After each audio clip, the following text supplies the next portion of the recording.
से आप सभी पत्रकार बंधुओं का हार्दिक स्वागत है, अभिनंदन है। आज के जो ये प्रेस कॉन्फ्रेंस है, बहुत ही महत्वपूर्ण विषय पर ये आयोजित किया जा रहा है। बिहार के बहुत ही बड़ी शख्सियत जनाब मरहूम तस्लीमुद्दीन साहब, पूर्व मंत्री, भारत सरकार के पुत्र और 4 बार के विधायक और सांसद जनाब सरफराज साहब आज जनसुराज परिवार में शामिल हो रहे हैं। आप सरफराज साहब को प्रशांत किशोर जी, जनसुराज के सूत्रधार, राष्ट्रीय अध्यक्ष आदरणीय उदय बाबू, प्रदेश अध्यक्ष आदरणीय मनोज भारती जी, अफाक अहमद साहब, MLC रहमान साहब, मीडिया प्रभारी तजम्मुल खान साहब, हमारे राज्य कोर कमेटी के सदस्य है कुशवाहा जी, प्रदेश महासचिव है दानिश खान साहब, प्रदेश उपाध्यक्ष है युवा के,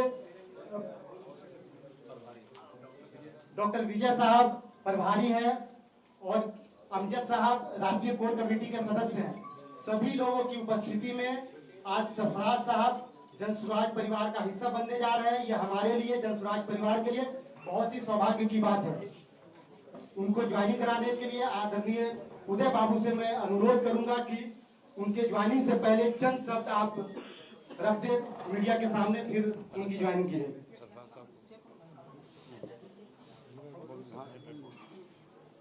नमस्कार मित्रों, सीमांचल बिहार का बहुत ही पिछड़ा क्षेत्र है। बिहार तो खुद ही पिछड़ा है, लेकिन सीमांचल और भी पिछड़ा है। और सीमांचल में हम लोगों का ये मानना रहा है कि तस्लीम साहब के जाने के बाद, तस्लीमुद्दीन साहब के जाने के बाद वहां के मुसलमानों के लिए कोई अच्छा नेतृत्व नहीं मिल पाया। अगर नेता अच्छा मिला तो उन्हें पार्टी अच्छी नहीं मिली, और अगर पार्टी अच्छी थी तो उन्हें कोई ऐसा व्यक्ति नहीं मिला जो वहां मुसलमानों की नेतृत्व कर सके और उनके हक के लिए कुछ कर सके। हम सबों के लिए, जनसुराज के लिए, प्रशांत जी के लिए, मेरे लिए, हम सब के लिए बहुत ही सौभाग्य की बात है कि आज तस्लीमुद्दीन साहब के बड़े लड़के, जो 4 बार के विधायक हैं, सांसद भी रह चुके हैं, जनाब सरफराज जी, उन्होंने इच्छा जताई कि वो जनसुराज का हिस्सा बनेंगे। और मैं समझता हूं कि उनके आ जाने से हमें सीमांचल में मजबूती मिलेगी, और सीमांचल में वहां के रहने वाले मुसलमानों के लिए यह खास तौर पर यह खुशखबरी है कि उनके लिए बोलने वाला व्यक्ति, उनके लिए लड़ने वाला व्यक्ति आज जनसुराज का हिस्सा बन रहा है। और मुझे कोई शक नहीं है कि इनके आने से जनसुराज की जो परफॉर्मेंस होगी आने वाले चुनाव में, जो हमारे बीच में है, जिस चुनाव के बीच में हम हैं, वो बहुत अच्छी होगी। इन्हीं शब्दों के साथ मैं चाहूंगा कि सरफराज जी भी कुछ अपनी बात रख दें, फिर मैं चाहूंगा कि प्रशांत जी भी आप लोगों से मुखातिब हो। सरफराज जी।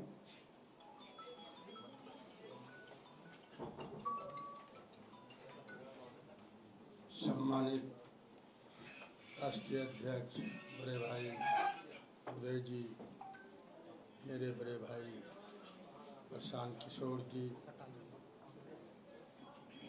और प्रदेश अध्यक्ष MLC आफाक साहब, सम्मानित मंच, इलेक्ट्रॉनिक प्रिंट मीडिया के तमाम साथियों,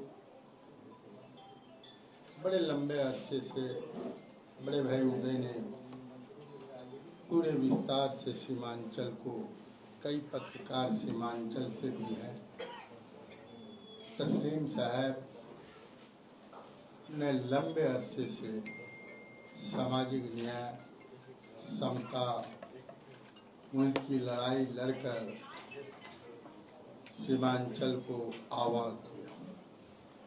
लेकिन आज बड़ा दुख के साथ कहना पड़ रहा है कि लंबे अरसे से कई सरकारें आई और गई। मैं राष्ट्रीय अध्यक्ष और प्रदेश अध्यक्ष और PK साहब ने बिहार को बदलने का ठाना, और इतना 30 सालों तक हम लोग धन पशु, समाजवादी गाय और कई वादे हुए।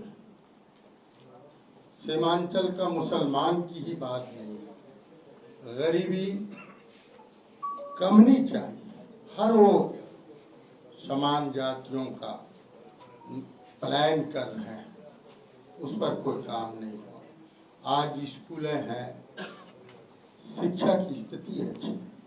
भ्रष्टाचार 30 सालों में सरकार रही है। भ्रष्टाचार का तो ये आलम है, पदाधिकारी नेता है, नेता सब पदाधिकारी है। आज जब मैं उदय भाई, पीके भाई भी पहुंचे मेरे, मैं बड़े लंबे अरसे घुटन महसूस कर रहा। इस 30 सालों में एक ही दाल चटनी और धन पशुओं का राज हो गया। आज समाजवादी हो या जो जनप्रतिनिधि हो, क्या हालत है।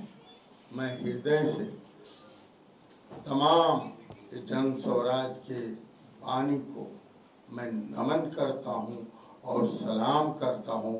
मैं कहा कि यही एक स्कोप है 243 पर बिहार का बदलने का ठाना है।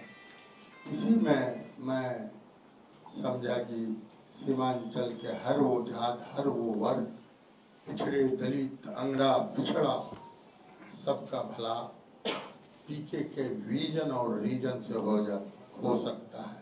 नहीं तो आज तक 30 सालों में कुछ नहीं हुआ। धन्यवाद।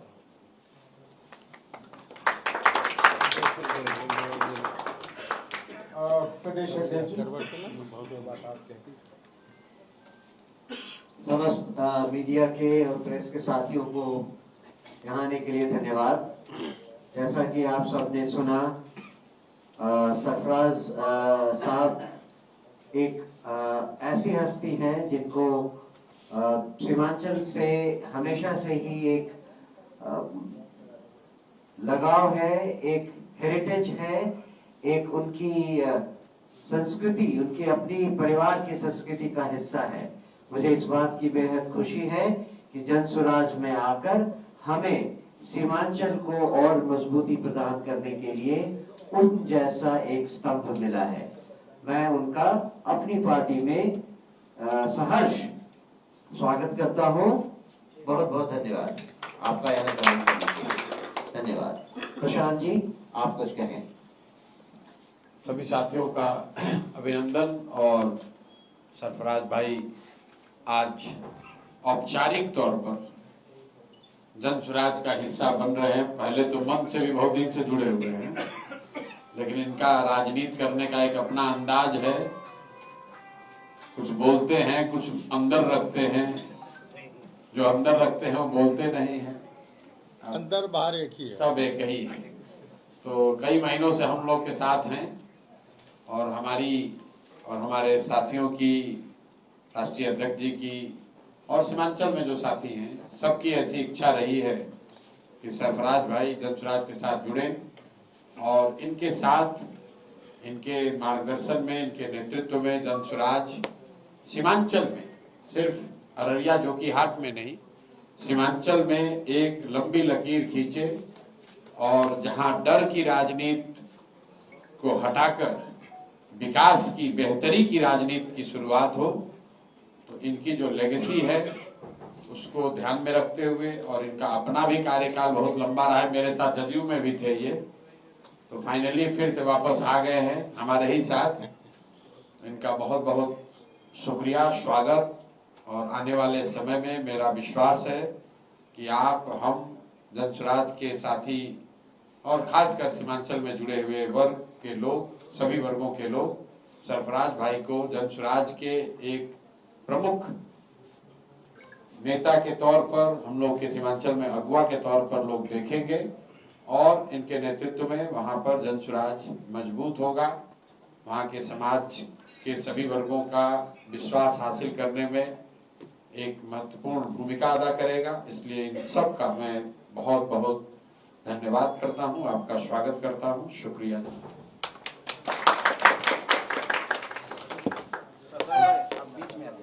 बीच में अच्छा, अभी ज्वाइन करा देंगे ना।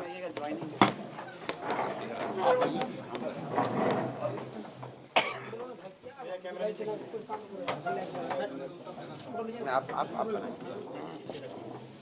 हम लोग माला डालते हैं।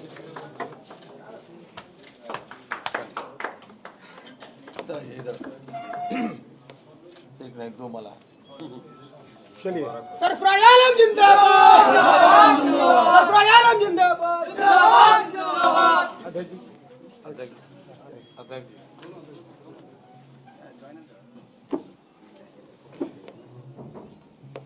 स्वागत है, बहुत बहुत स्वागत है।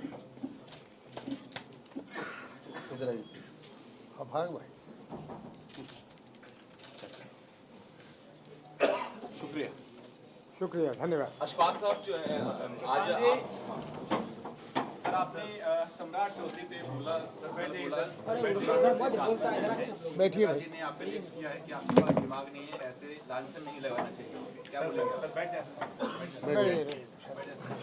मेरे भाई, आज ही सम्राट चौधरी जी का अपडेटेड एफिडेविट जनता के बीच आया है और पिछले एक इंटरव्यू में सम्राट चौधरी जी से पूछा गया कि सर आप 10वीं क्लास कब पास किए हैं, तो उन्होंने कहा मैं बताता नहीं हूं, एफिडेविट में पढ़ लीजिए। तो आज उनका एफिडेविट आया है और मैं भी उसमें पढ़ने की कोशिश कर रहा था। उसमें ये कहीं नहीं लिखा है कि वो 10वां कब पास किए, और आज भी वही दावा किया है कि उन्होंने कामराज यूनिवर्सिटी से पीएफसी प्री फाउंडेशन कोर्स किया है। जबकि अगर आप कामराज यूनिवर्सिटी के वेबसाइट पर जाएंगे तो पीएफसी उन लोगों के लिए होती है जो तमिल भाषा बोलते हैं। तो सिर्फ तमिल स्पीकिंग लोग ही पीएफसी कोर्स कर सकते हैं, प्री फाउंडेशन कोर्स। तो पहली बात तो अभी तक उन्होंने मूल बात नहीं बताया कि 10th पास किए हैं कि नहीं किए हैं। तो अपने आज के एफिडेविट में भी उन्होंने इसकी घोषणा नहीं की, उसको कोई क्लैरिफाई नहीं किया। और 10th और 12th वो नहीं किए हैं तो ये बताएं कि ये पीएफसी कोर्स जो सिर्फ तमिल भाषा के बोलने वाले लोगों के लिए है, तो क्या सम्राट चौधरी तमिल बोलते हैं क्या? और नहीं बोलते हैं तो इसका मतलब है कि ये डिग्री कहीं से फर्जी खरीद कर लाए। और ये उन्हीं का एफिडेविट है, उन्हीं का सलाह है कि भाई हम बोलते नहीं है, हम एफिडेविट करते हैं। आज एफिडेविट आ गया है, जरा आप लोग देख लीजिए उसमें। और उस एफिडेविट में उन्होंने दूसरा जो आरोप उन पर लगा था कि 1995 में 7 लोगों की हत्या, पूरा नरसंहार हो गया, हत्या नहीं, 7 लोगों के नरसंहार के आरोपी के अभियुक्त के तौर पर जिस केस में वो महीनों तक जेल में रहे, उस केस का स्टेटस क्या है? उस केस में उनको बेल मिला है, वो केस क्लोज हुआ है, वो केस से वो बरी हुए हैं, या सिर्फ जो हमने आरोप लगाया था कि फर्जी डिग्री लगाकर अपने आप को नाबालिग बताकर उस केस से बाहर निकले हैं, इस पर भी उनके एफिडेविट में कुछ भी नहीं लिखा है। तो सम्राट चौधरी बोले या उनके पिताजी बोले, जवाब तो देना ही पड़ेगा। और अब तो तारापुर से चुनाव लड़ रहे हैं तो उनके एफिडेविट को लीगली भी चैलेंज किया जाएगा, तो संभल जाएं। जो अगर आज एक चीज उन्होंने क्लैरिफाई किया है, पहले के एफिडेविट में लिखते थे delete university of California, public university of California, आज लिखा है डिलीट ऑनररी, मानद। लेकिन जो अनआंसर्ड क्वेश्चन है, सम्राट चौधरी ने ये नहीं बताया है कि उन्होंने 10th और 12th कब पास किया है कि नहीं किया है। दूसरी बात, 1995 के नरसंहार के वो आरोपी हैं, जेल में थे, उस केस का स्टेटस क्या है? उस केस से बरी हुए, उस केस से बेल पर हैं कि उस केस को बंद कर दिया गया है? उनको ये बात अपने एफिडेविट में बतानी चाहिए थी, जो उन्होंने बताई नहीं है। एफिडेविट में नहीं बताई तो कैमरे में बताइए, कैमरे पर आते हैं कहते हैं एफिडेविट में बताएंगे। तो उनके पिताजी के कहने से शब्द उल्टा नहीं हो सकता। इंडिया अलायंस में अभी तक सीट शेयरिंग नहीं हुआ है, लेकिन सिंबल बांटे जा रहे हैं बहुत। और मुकेश सैनी ने 3 बार प्रेस कॉन्फ्रेंस कैंसिल कर दी, बहुत ज्यादा। तो भाई महागठबंधन वालों से पूछिए, हम उसका क्या जवाब देंगे। हम लोग तो सिंपल बांट रहे हैं, 243 पर बांट रहे हैं। नहीं, वो सरकार बनाने की दावा कर रहे हैं ना कि सरकार में हम ही आएंगे, तेजस्वी यादव मुख्यमंत्री होंगे, डिप्टी वो सीएम। तो ठीक है, कोई डिप्टी सीएम खुद ही से बन गया, किसी ने कहा मैं ही बनूंगा और उसको अभी एक सीट ही नहीं मिला, तो बिना सीट ही के डिप्टी सीएम बन रहे थे। और महागठबंधन के लोग बताएं कि भाई मुकेश सहनी जी आपके साथ हैं कि नहीं है, हैं कि नहीं है, पहले ये बताइए। सीट का बात तो बाद में होगा। अभी तक मुकेश सहनी जी की पार्टी की ओर से आधिकारिक तौर पर किसी भी सीट पर सिंबल नहीं बांटा गया, जहां तक हम लोग की जानकारी है। और कई जगहों पर महागठबंधन में डबल सिंबल बांटे गए, जैसे बछवाड़ा है, वहां कांग्रेस और लेफ्ट दोनों ने सिंबल बांटा है। तो वहां उनको क्लियर करना चाहिए कि क्या फ्रेंडली फाइट होगा कई सीट पे, या गठबंधन टूट गया है खाली नाम के लिए, पब्लिक को बेवकूफ, जहां हो गया वहां बन गया, जहां नहीं बना वहां नहीं बना। मुझे ऐसा लगता है कि ये सत्ता की लड़ाई है, हर आदमी चाहता है कि ज्यादा से ज्यादा सीट लड़े, अपना आगे बढ़ा ले। यही लोग बता रहे थे, अपना यात्रा निकाले थे कि हम लोग का बहुत याराना है आपस में। अब याराना कितना है वो दिख रहा है, और महागठबंधन में ही नहीं दूसरे और भी देख रहे हैं। और ये ज्यादा बेचैनी इसलिए है कि कौन कितना सीट बेचेगा। पहली बार बिहार में दोनों गठबंधनों में खुलेआम सीट का ऑक्शन किया जा रहा है।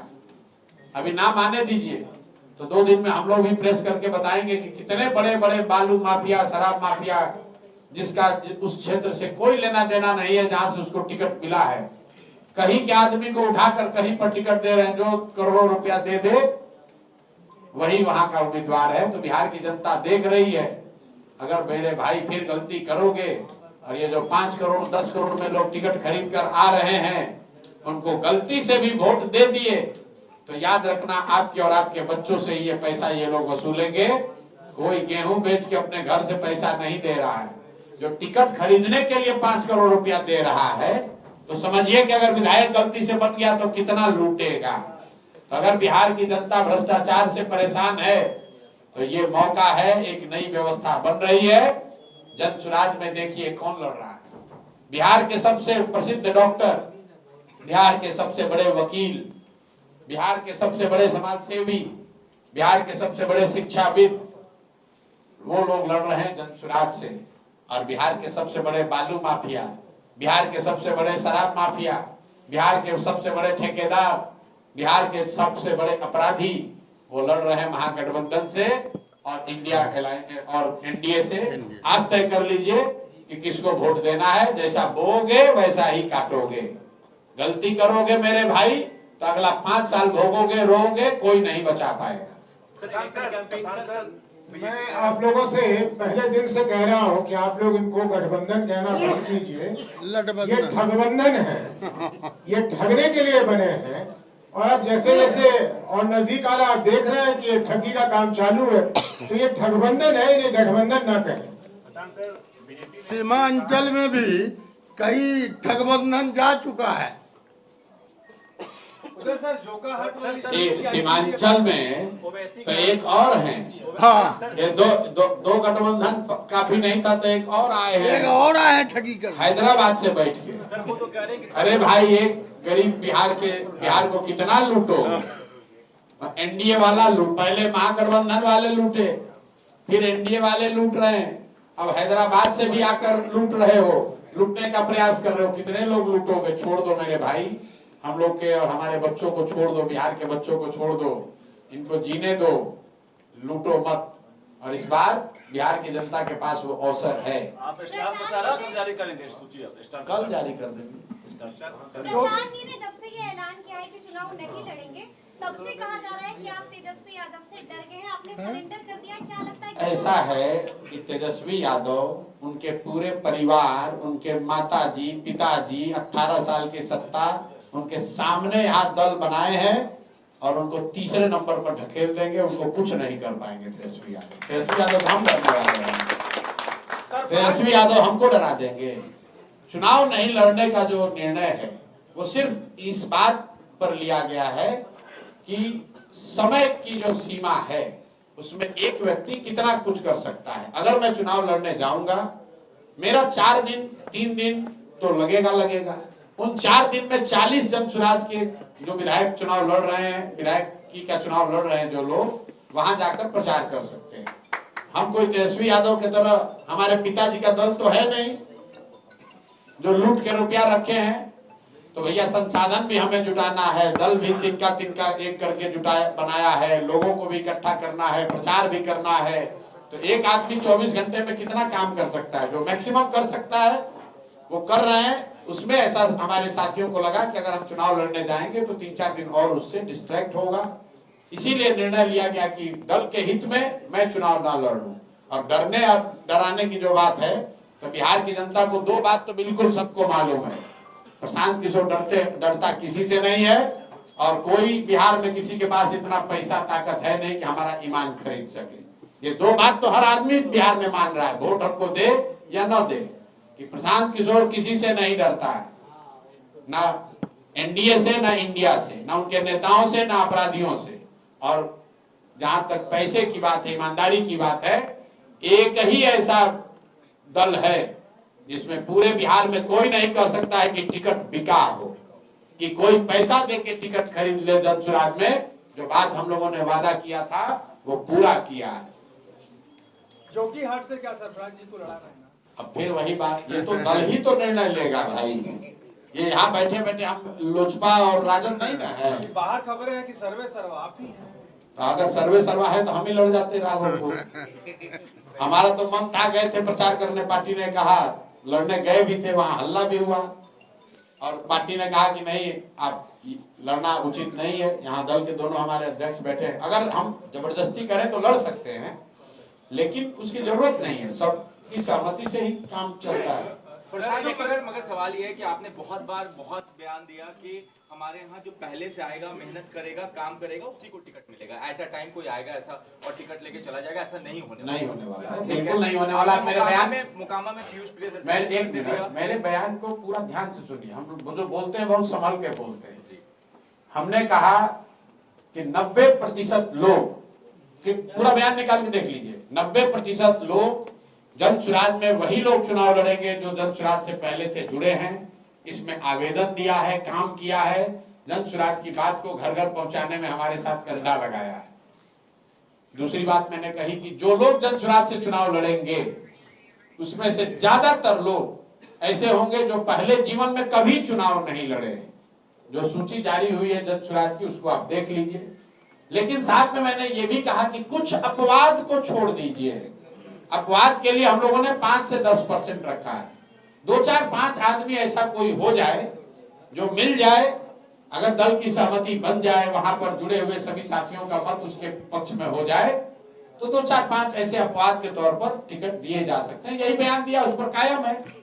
आप जाकर सूची में देख लीजिए, 90% से ज्यादा, 95-96% कल तक जो टिकट बटा है आवेदन करता जो थे उन्हीं से बटा है। बाहर से आए हुए कितना विधायक का टिकट कटा है, लोग घूम रहा है, हम लोग समय भी नहीं दे रहे हैं मिलने का। जबकि आप लोग क्या कह रहे थे कि जन स्वराज में टिकट वो पाएगा जो दूसरे दल में नहीं पाएगा।